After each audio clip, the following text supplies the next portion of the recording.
Bismillahirrahmanirrahim. Assalamualaikum warahmatullahi wabarakatuh. Hello everyone, my name is Nurfadilah and my ID number are 204 00 12 00 and 37. Now I want to talking about written discourse. Written discourse is a transfer of information that requires that the words be written down.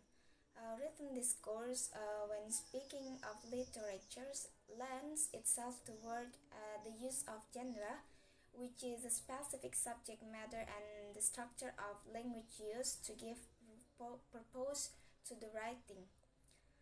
The written discourse is more organized and grammatical. Written discourse is more explicit than spoken discourse.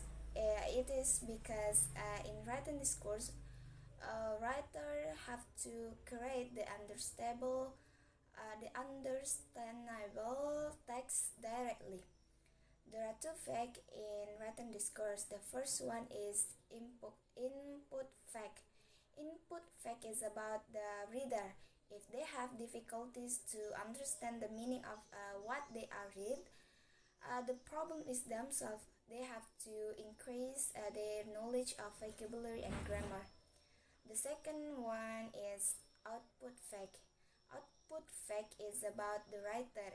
If the reader have difficulties to understand the message of their book, for example, the writer's responsibility to do his best to write a readable text which is easily understood by his reader.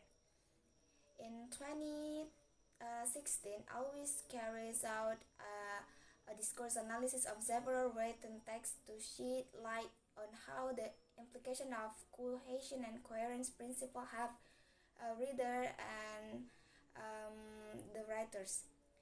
He showed that having knowledge of cohesion and coherence in terms of understanding grammatical devices and lexical devices, as well as text pattern, can increase the what to expect in reading text, that is text legibility and the skills to write coherently.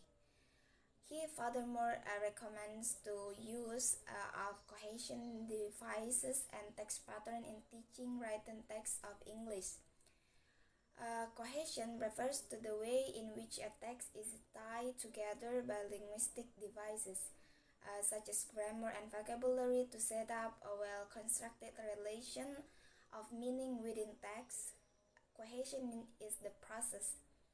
A text is then said to have coherence if its constituent sentences are constructed in an orderly fashion so that the reader can make sense of the entire text.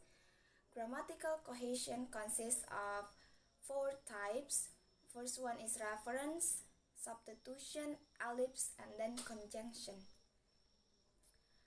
Reference: certain items of language in English have the property of reference, that is, they do not have meaning themselves, but they refer to something else for their meaning.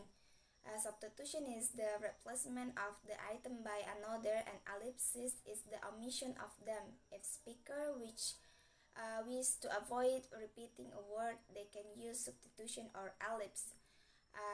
Conjunction shows meaningful relationship between clauses. It shows how what follow is connected to what has done before.